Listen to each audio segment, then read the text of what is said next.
At the end of the day, it's not about what you have or even what you've accomplished. It's about what you've done with those accomplishments. It's about who you've lifted up, who you've made better. It's about what you've given back. Denzel Washington. Welcome to Inspire Vision. Our sole purpose is to elevate the lives of others and to inspire you to do the same.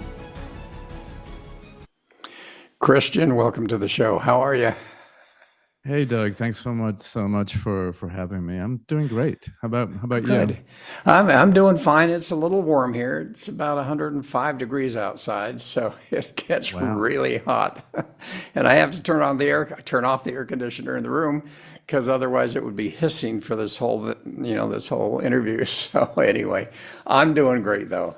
Enjoying life. So anyway, what I'd love for you to do is kind of share with the audience who you are and your story, because you have a fascinating story. And to be able to get to the point that you are now and what you're doing, I'd love for you to kind of share that story with the audience. Yeah, thanks so much for the opportunity to share that story. Because I tell it because I hope that it is inspiring to others, because I know self-doubt. I know self-hatred. My entire adolescence was one very long depression with suicidal fantasies. And flash forward to today, no matter what happens in my life, no matter the circumstances, whether a relationship works out or it doesn't, whether a project succeeds or it fails, in quotes, never, ever, ever do I question my sense of worth. Uh, like that is established, unshakable. And I know if that can happen in me, it can happen in anybody. And that's what I hope my work supports people to do. I mean, I know it does. I've been doing transformational retreats and workshops and coaching for the last over 30 years. And I use breath work as a healing modality, as a healing tool. And the combination of the teachings about understanding how the mind works, how we break free from the self-made prison of the mind.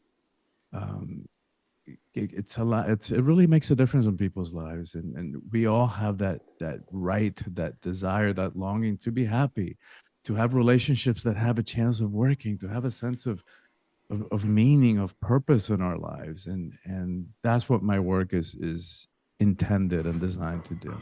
Okay, so when you were a child, where were you living? I was born in Cuba, so I'm an immigrant. My family came over from Cuba when I was 10. And so we lived in a communist country for the first 10 years of life, for which I'm actually grateful. There's so many things that we take for granted here in the U.S. There's the freedoms, to go to college and study whatever you want to go, or not to go to college. Just things that we take for granted are not available just anywhere around the world. And it really, it's kind of challenging to see that, how many people just take it for granted and don't get involved, and just kind of let things go depending which way the wind blows. And it's not a good strategy, because they're not guaranteed those rights, that they're always going to be there. Yeah, and what was your experience as a child? Part of for which I'm grateful is that we had a TV, but there was nothing worth watching. So we grew up reading, and for that I'm really, really grateful, because it teaches you how to think, how to imagine. You imagine these different worlds and different realities, and we used to create and invent our own games and pastimes. So for that I'm really grateful. That we didn't have that many toys, because there were just that many toys to be had. But I'm really grateful for that. For those reasons, it really engenders and supports creative thinking. And was it a great childhood? I know you had good parents. Was it a good childhood? Were there challenges that you faced? What went on there? Well, I mean, yes, and right. It was a beautiful childhood, and yet, living in a communist country, you're living in fear. And even though we as kids were kind of sheltered and protected, you still, you couldn't notice what's going on. For example, I remember this this. And, you know, my family had it better than most because my dad was a doctor and had connections. You know, you could get stuff with for friends that from friends who worked in foreign embassies, or there was a black market. I remember my parents trading with the Russian soldiers who were based in Cuba at the time, you know, trading rum and cigars for butter or whatever it was that they could get from the Russians. Um, and I remember one situation in which my parents had bought, you know, like half a cow from some farmer somewhere. And in Cuba, which is, you know, goes to the point of taking for granted our freedoms here, like in every city block, there's a comité de defensa, like a defense committee. So they're basically spying on the comings and goings of everybody in that city block. And they're like stool pigeons. They report to the government. So I guess one of those noticed and they reported it to the G2, which was sort of like the state police, the Secret Service kind of thing, the secret police kind of thing. And so there was my mom. I have this memory of my mom like stalling in the front door from the guards from coming in while my dad was out back throwing all the meat over the fence to the next door neighbors. So just little things that we take for granted here, like chewing gum. Like what's chewing gum to us in the US? Like nothing. We put it in our mouth and spit it out, don't even think about it. When we were kids, and again, because my parents had friends who worked for embassies, once in a while we used to get a pack of chiclets, you know, the little Yeah. chiclets. And you know, we're a large family, 9 kids. And so we used to like, you know, very fairly spread the gum around and chew it all day. At the end of the day, get a glass of water with, you know, a couple of fingers of water, and we put our gum in there and toothpaste and stir it up so that it would be minty the next day and hide it so my mom wouldn't find it and throw it out. And we could, you know, keep it going for days and weeks at a time until she found it and threw it out. Oh, that's funny. Well, so, you know, you mentioned that you really did, even with the experience and with your dad's connections and so forth, you experienced a great deal of fear as a child. When you came here to the United States, did you find that that immediately went away, or did you find that you were still experiencing that sense of fear, even though you were in an entirely different environment? Well, it was a different kind of fear that surfaced because, you know, came to the States without speaking a word of English, and we landed in Georgia, and it's a small town in the center of Georgia, because of a psychiatric hospital that where my father could practice as he was going through the whole licensing process here. And, you know, they didn't take very kindly to foreigners. So there was that whole other fear of fitting in, of being rejected, of like struggling, like so many people do, you know, at that age to begin with. But in my sense, it was like even to communicate. And so, yeah, I don't have very fond memories of that phase of my life. Um, And you so, know, I think we all experience to one degree or another fear, but obviously what you went through. I mean, I'm here in Thailand right now. I'm here for the winter. I'm heading back to the U.S. oh At the end of wow, May, but I can tell you, not being able to speak Thai, which is one of the toughest languages to learn, and to try to communicate with people, you know, I don't know if it's fear. I get so frustrated because I'm yes. not being understood, or I'm not understanding them, or I think I'm understanding them. I found out later that it was totally an opposite thing they were saying. And so I can imagine how difficult that is. And that was for you to come into the US not being able to speak the language at all. And English is not an easy language to learn either. Oh my God, Doug, it's a bitch to learn. I mean, just the pronunciation is so difficult because there's no rules. Like, just think about the OU combination, those vowel sounds. You could probably, you know, pronounce it like 10 different ways, and there's just no way other than memorization to learn it. It's not an easy Oh, language for sure. I know. So, how did you end up writing this book, Awakening the Soul of Power? You know, because I've been thinking about it for a long time. Why is it that so many of us struggle with issues around power?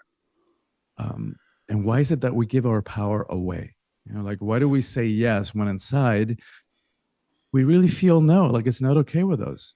And how many times have we done that? How many times have we swallowed our dreams, our perceptions, our thoughts because of that fear of rejection or fear of whatever it is that we're afraid of.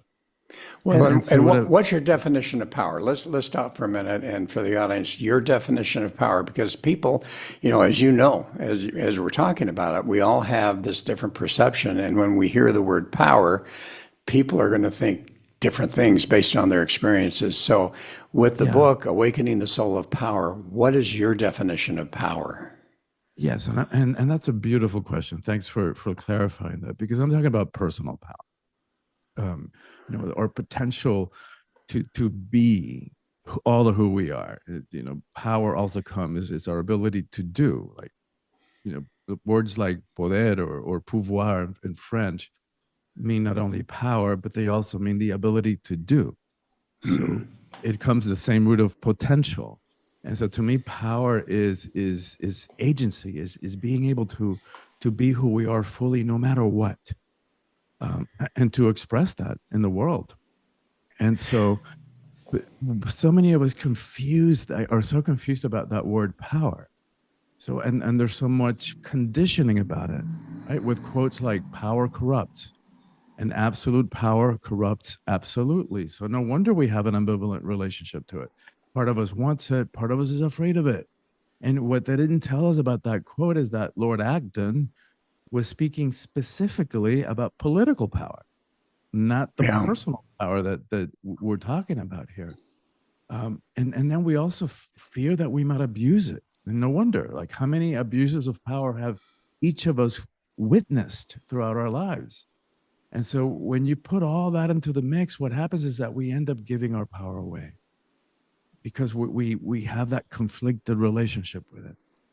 And so what this book is about is like, how do we step into power in a different way? Like, in a different way that's not about control, force, fear, domination. This hierarchical power, which I knew very well from childhood, from living in a communist regime, where power is abused constantly, like a tyrannical regime. Yeah. Uh, and so, how do we do it in a way that doesn't require that we push anybody down? Right, that's the hierarchical part of it.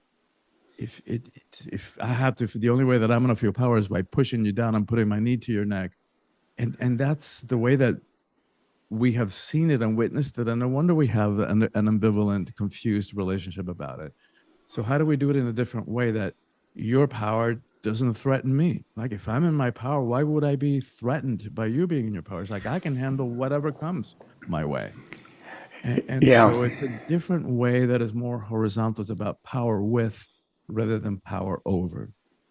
And I used to teach a course on personality or behavioral, type of things.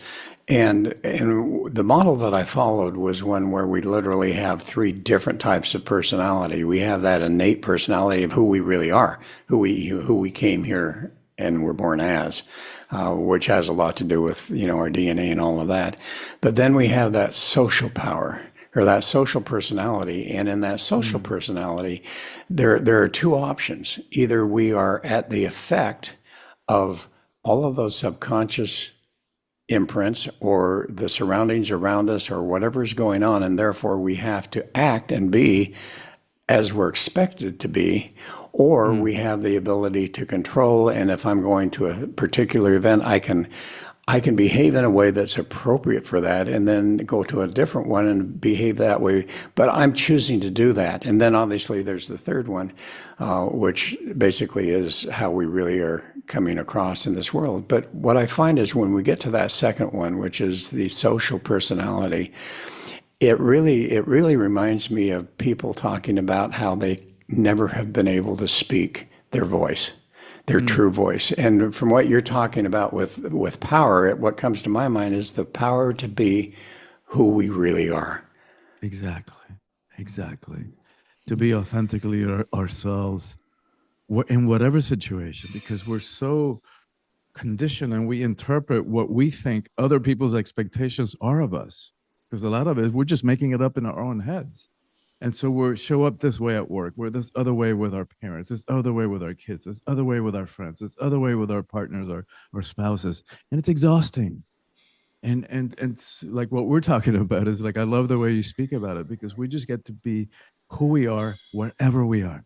And of course, not in a stupid way. We don't have to reveal every deepest dark, aspect of us in any of those settings. It's like the word that you use, it's so important, which is choice, right? We get to choose Yes, who we yes. are and how much to say, and in what setting. And rather than make those choices from an authentic place, rather than because of some unsolved, unhealed trauma that happened to when we were 5 or 10 or 15, and we've made some choices about that from that limited perspective, from those misunderstandings of young minds that didn't know any better. And so we've made all these huge assumptions about who we are and how to be in the world, and what our roles are according to society and societal expectations, and it's all made up. And I love your emphasis on choice, that we get to choose who we are wherever we are and at any point in our lives. It's Well, it's liberating. interesting. Yeah, I love some sayings that, we are either at the effect of things or we are in control. We are at cause. And the interesting thing is, I think more about it. If we are constantly at the effect of environment and subconscious beliefs and all these type of things, we are literally living a life of victimhood. The only way to get out of that is to be able to truly achieve what you talk about, is getting the power of the soul and becoming who actually we really are. And most people don't realize who they really are. I think there's a whole spiritual sense of that as far as the divine, as I've interviewed a few people that use that word, the divine within us. And most people really don't even recognize that it's there because they've been so hammered, as you say, with your experiences and others, of this different type of situation where their perception about themselves is completely different than who they really are. Absolutely, Doug. And you, man, you're going right for the jugular, right? This whole thing about victimhood. In over 30 years of doing this personal transformation work and supporting people to get free and step into their authentic expression, I think that's the hardest thing to do, is to tear up that victim card. Because, and it's so subtle and so insidious, that poor me, woe is me. If only mom had been this, or dad hadn't left, or the teacher or the minister, society, sexism, racism, homophobia, whatever it is. And not to deny that bad thing happened to us and challenging thing happened to us, and that the system isn't set up fairly, which it isn't. But the thing is, if we're on a journey of personal empowerment, as long as we're holding someone or something outside of us responsible for our state of being, we just gave our power away, and often to the perpetrator. So I don't see a way around that. If we want to have that sense of meaning and purpose and personal power and agency over our lives, we've gotta tear up that victim card, and again, without denying the stuff that happened. But it's basically saying, it's like, all right, it sucked, whatever had happened, and I really wish it hadn't. But here we are. Like, here's the deck of cards that I was dealt. What am I gonna do in response? How am I gonna show up in response to that, given all of that? And reframing it that way is incredible. It just pops us out of victim. And Well, we and get to choose how we show up in response. with all of the people and all the years that you have worked with people, with developing this message of power within themselves, have you noticed that there's a commonality of self-sabotaging Oh my behaviors, God. of other patterns that have happened in their early childhood and maybe even their teenage years or whatever? Have you observed that there are some patterns that are there that are common among all of the people that you've worked with? And if so, what are they, and how do they come about? Oh my God, yes, there's definite patterns. And you mentioned the word self-sabotage. Is like, yes, absolutely. And the tragic part about it, Doug, is how much of it happens subconsciously. We're not even aware of why we do the things we do and what's driving. Why do we get triggered by certain people or certain behaviors or certain situations? Why do we keep repeating certain patterns? That, especially in relationships, like sometimes it feels like, wow, I've seen this movie before. This is a boring movie. I've seen it before because we keep repeating the same old patterns, the same old arguments. And now we're just doing it with a different actor, the different co-lead, but the same crap coming up in relationships. And at some point, we got to get clear, get honest, and see that there's one common denominator in every one of those arguments, in every one of those relationships. And it's right here. Right. And it's tough, right? Like that's, we're talking, going back to the victimization. It's a lot easier to blame others and blame circumstances. And if only I had been raised in a different family or a different culture or different whatever, it keeps us stuck in that prison of perceived victimization. And like, you know, in relationships, we keep recreating the same old patterns, falling for people who are not available, who are not a match. And again, it feels like the same old boring movie. And at some point in realizing the upside of that is like, hey, then I get to make the choice. I get to decide why.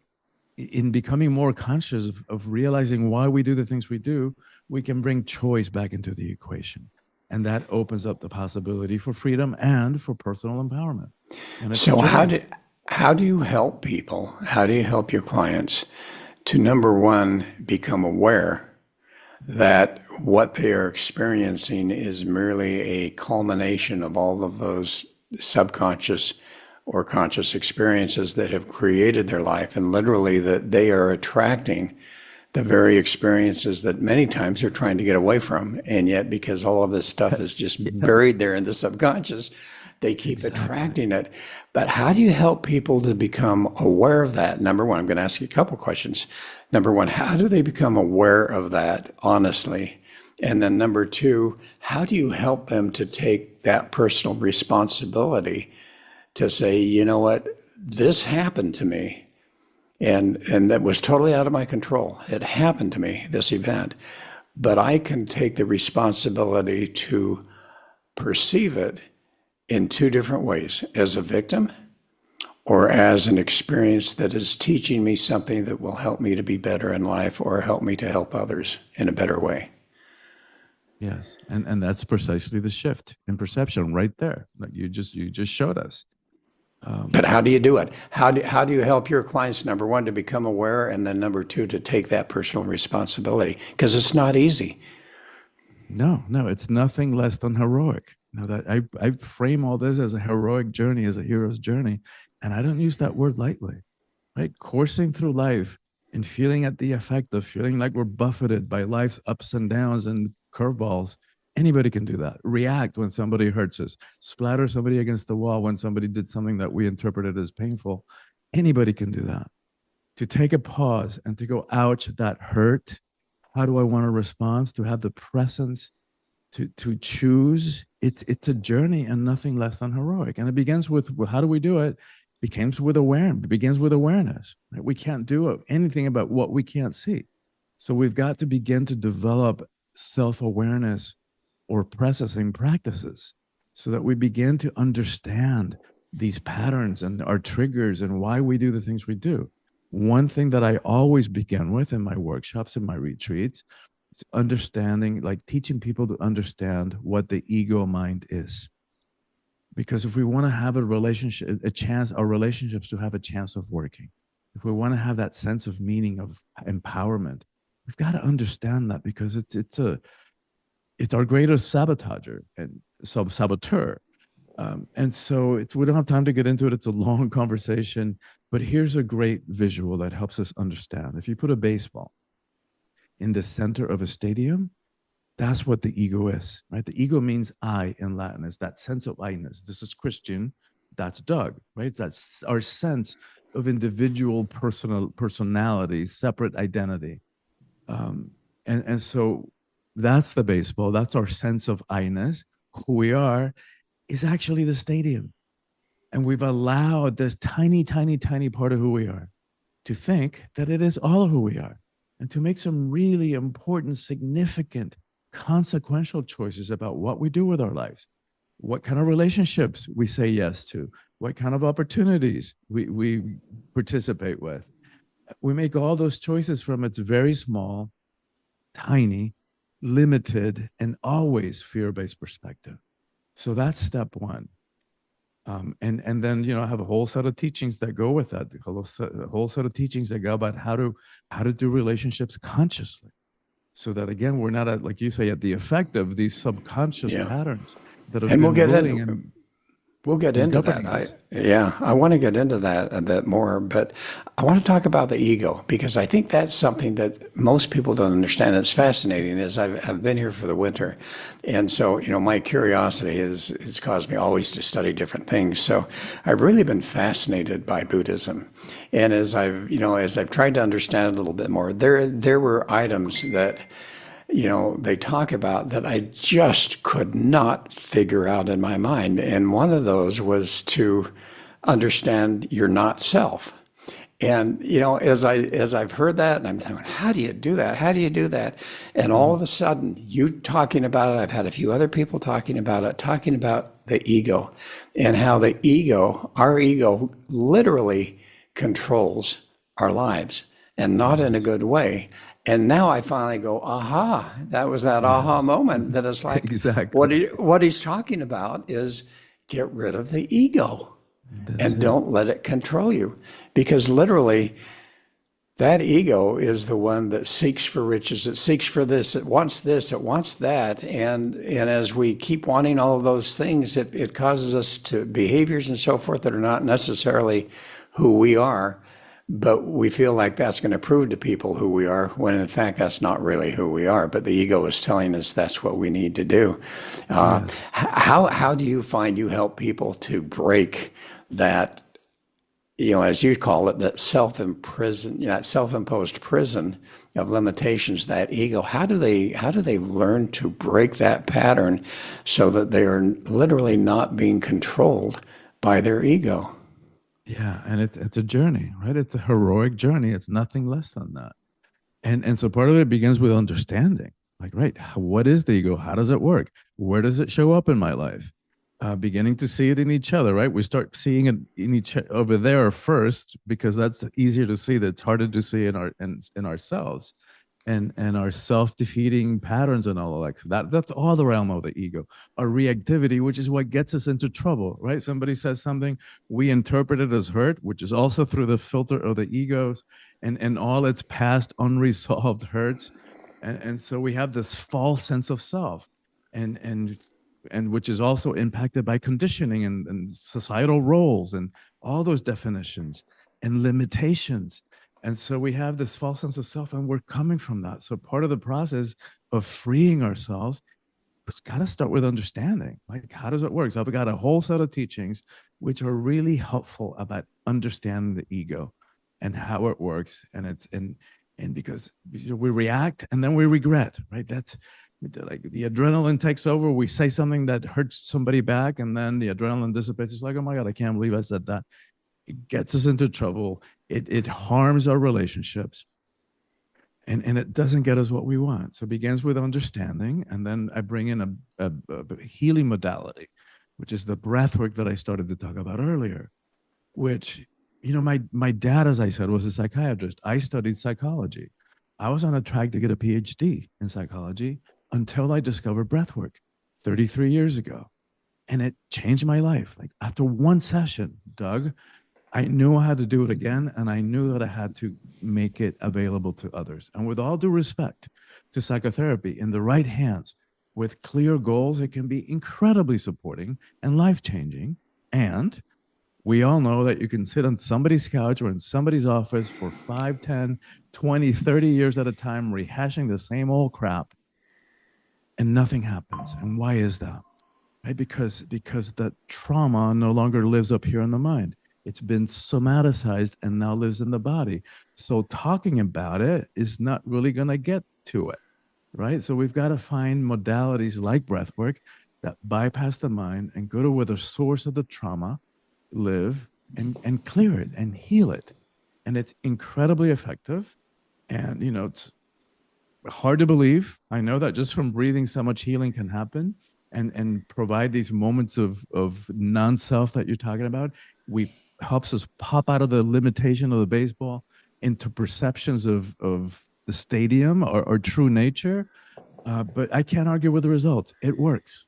With Okay, so you're talking yeah, about breath work. So are you talking about meditation? breathwork, you could say, is a type of meditation. Meditation has it's all other set of practices, right? Breathwork, it's kind of a shortcut to high meditative states. It doesn't replace meditation.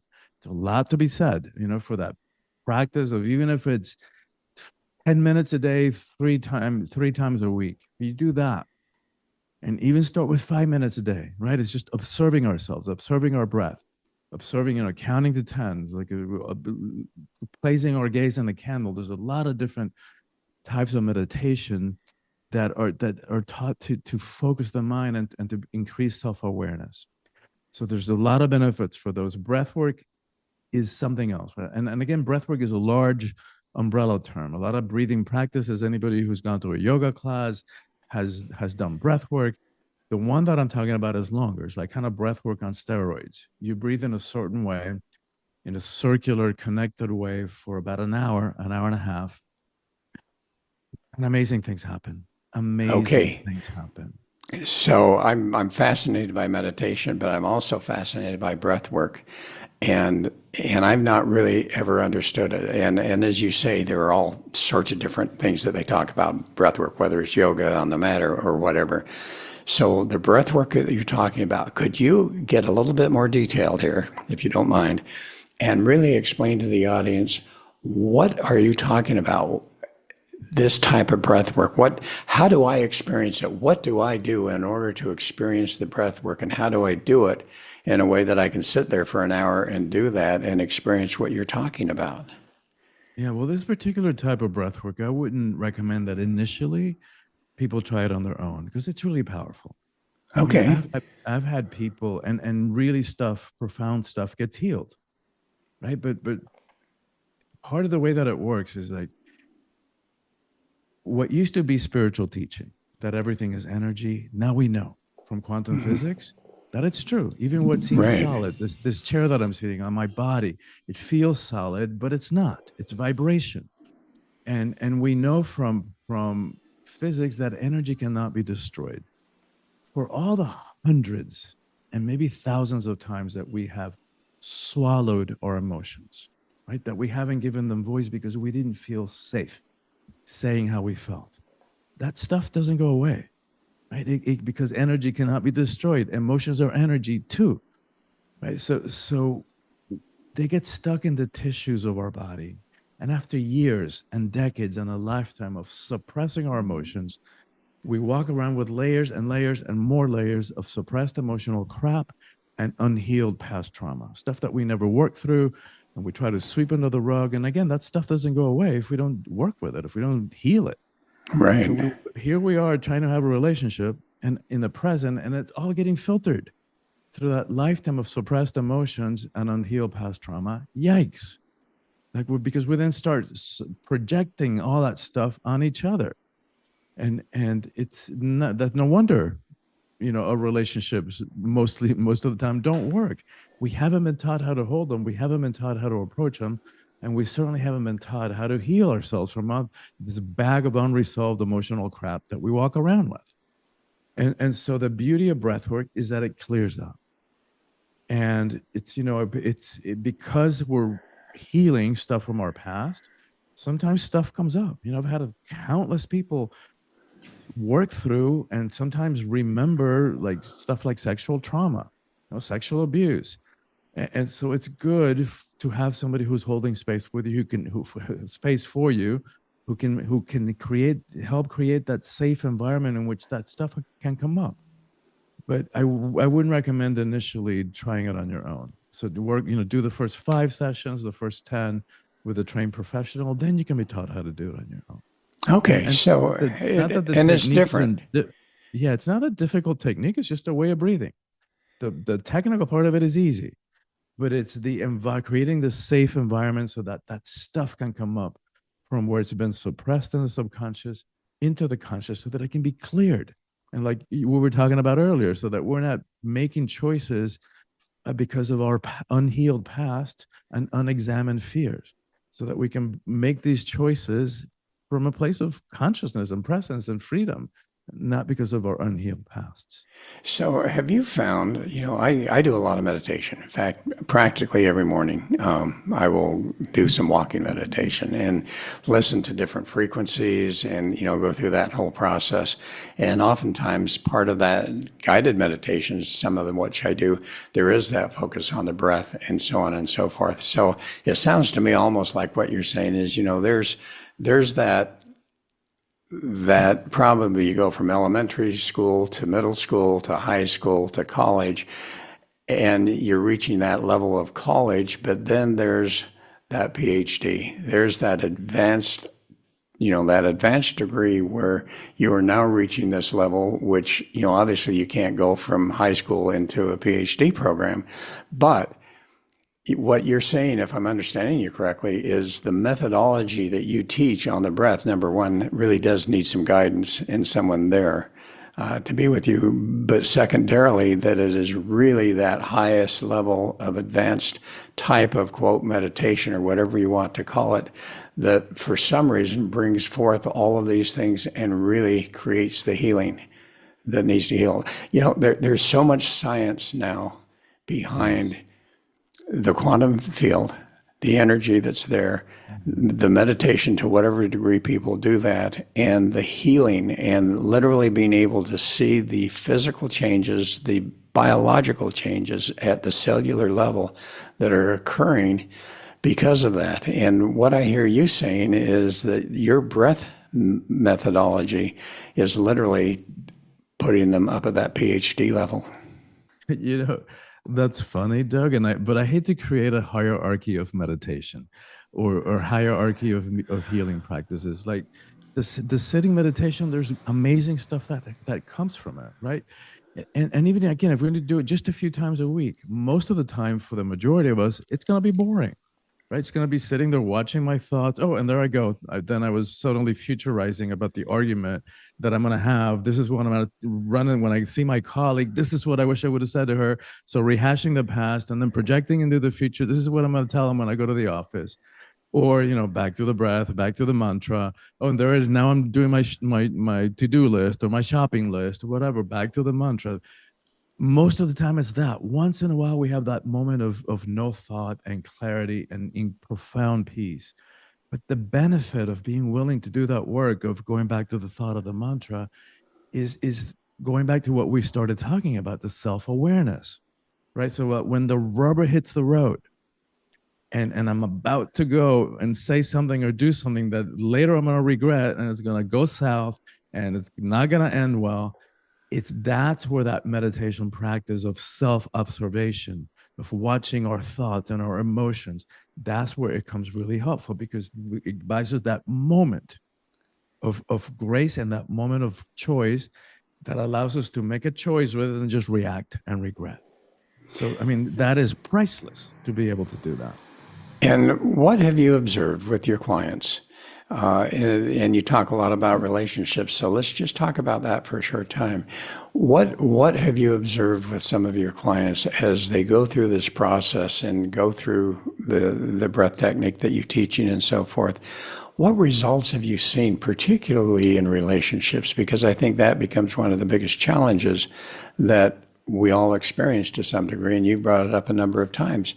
Those relationships can be so challenging and oftentimes end up not being relationships anymore. What has been some of your personal experiences with clients where you have observed this helping them to the degree that it really has resolved and helped a relationship to get to a level that it's never been before? Oh my God, so many examples of that. Because once we understand why we do the things we do, especially when you've got both partners working together, and rather than blaming them and pointing the finger and you did this and you did that, it's like we're using all that stuff that comes up in a relationship to speed up our own process of work and healing and clearing and transformation, rather than blaming the other person, which is what most of us end up doing. So if we use the relationship consciously and make some safe assumptions, if it's there, it's here, right? So how do I do that? And it's going to look completely different. And again, it's a huge conversation. Like I'm writing a whole book about this. My second book, it's about relationships. But here's a great example of what we were talking about, the ways that we sabotage our relationships, sometimes even before the get-go.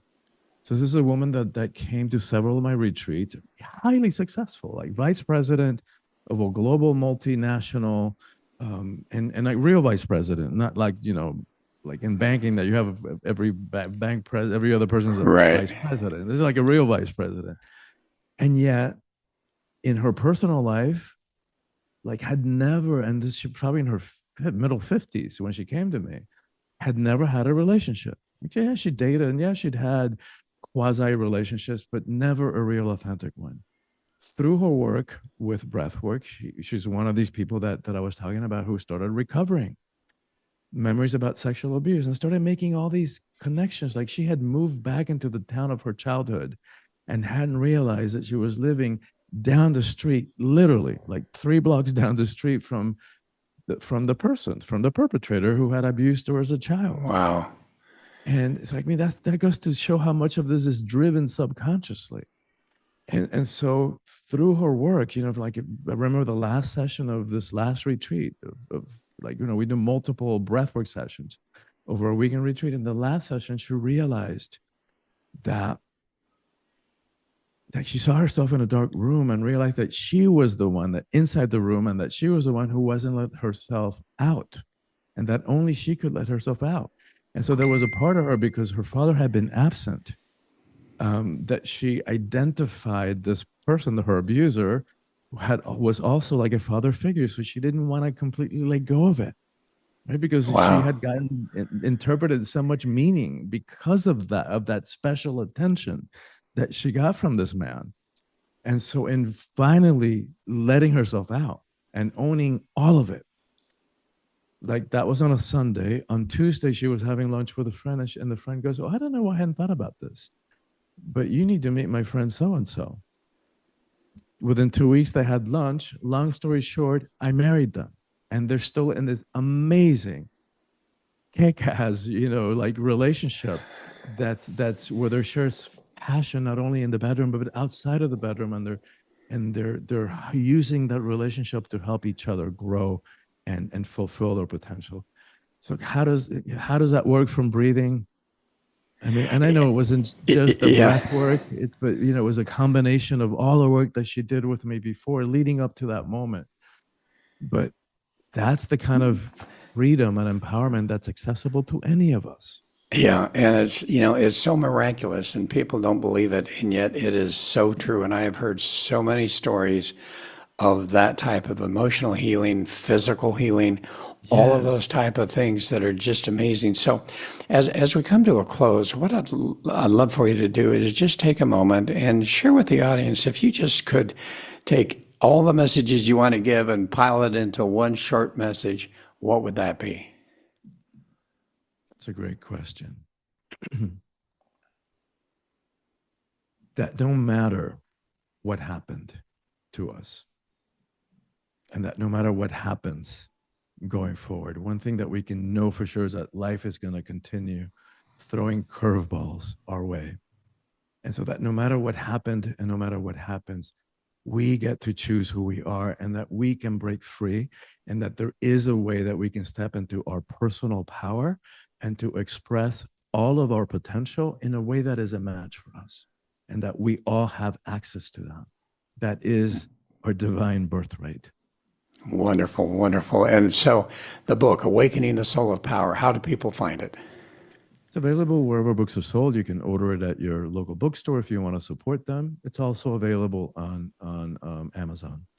And Okay, so, great. And if people want to find you and are interested in these retreats or, whatever it is that you provide for people, how do they find you? probably the best way is my website, soulfulpower.com, soulfulpower.com. And from there, they can access my social media.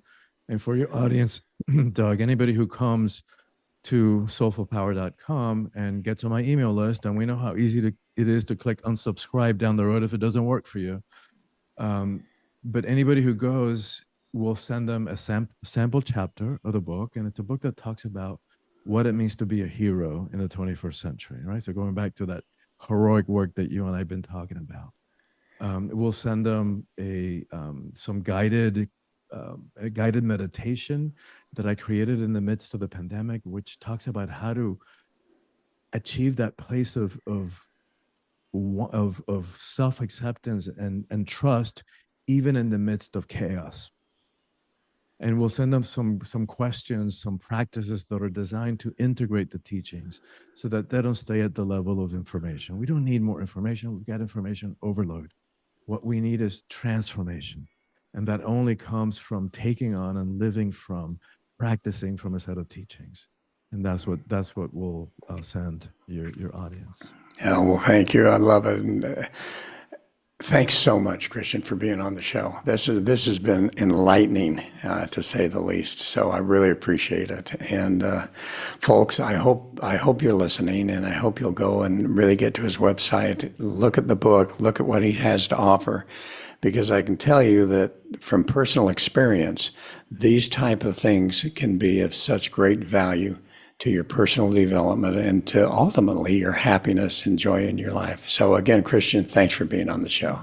Thank you. Thank you so much for having me on the show, Doug. And thank you for having the show, because I know that in your willingness to do that, many, many lives are being reached in a real way, in a profound way. And we're all in this together.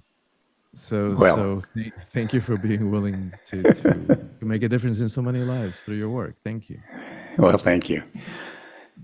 And folks, we look forward to having you join us again soon.